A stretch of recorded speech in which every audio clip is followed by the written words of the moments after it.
A tranquil Sunday afternoon in Gros Islet town was shattered by the thunderous sound of gunfire and the shrill screams of anguish. It was 3:30 p.m. Sunday, April 11th, when a crowd of curious onlookers converged on the body of 23-year-old Ricky Maynard, who lay motionless on a sidewalk bedecked with shell casings. The young man, also known as Bugs, had just become the latest Saint Lucian male cut down in his formative years by gun violence. Superintendent of Police in charge of crime management, George Nicholas, says Maynard's body was riddled with multiple gunshot wounds. Police responded to an incident in Dauphin Street, Gros Islet, where upon arrival found 23-year-old Ricky Maynard with what appeared to be multiple gunshot wounds about the body lying in a pool of blood. He was conveyed to the Gros Islet Polyclinic where he succumbed to his injuries. Gunfire has become the all-too familiar soundtrack to contemporary existence in some communities where the incidents of violent shootings not only leave bullet scars, but rob victims of their lives and cause untold emotional pain to loved ones left behind. Gros Islet's brazen daylight shooting is another stark reminder of this reality.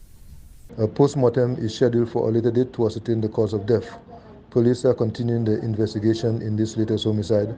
No one has been arrested in this incident. While the shootings persist, law enforcement continues to push back. The Royal Saint Lucia Police Force has made headway in two recent gun-related homicides in Castries. Back on January 27th, traffic was reduced to a snarl on Chisel Street, where Bradley McGowan was shot by assailants. On March 20th, the nation was frozen in collective horror in the immediate aftermath of the high-profile shooting death of Secretary of the Gros Islet Minibus Association, Hermia Lord. She was killed in broad daylight in full view of bystanders on the Gros Islet bus stand in Castries. Now, police finally have suspects in custody.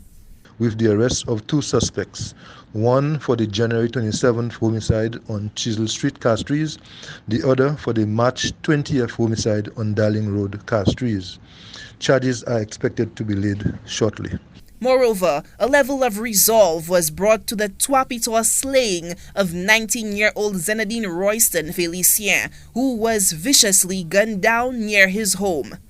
On Saturday, 10th April 2021, police laid formal charges against 26-year-old Curtly Wilson of Chassin-Babouneau, 28-year-old Yanis Francois of Bocage, and 20-year-old Prince Walter of Egad-Mondidon for causing the death of Royston Zinadine Joseph. This incident occurred on Sunday, 21st March 2021 at Tuapiton.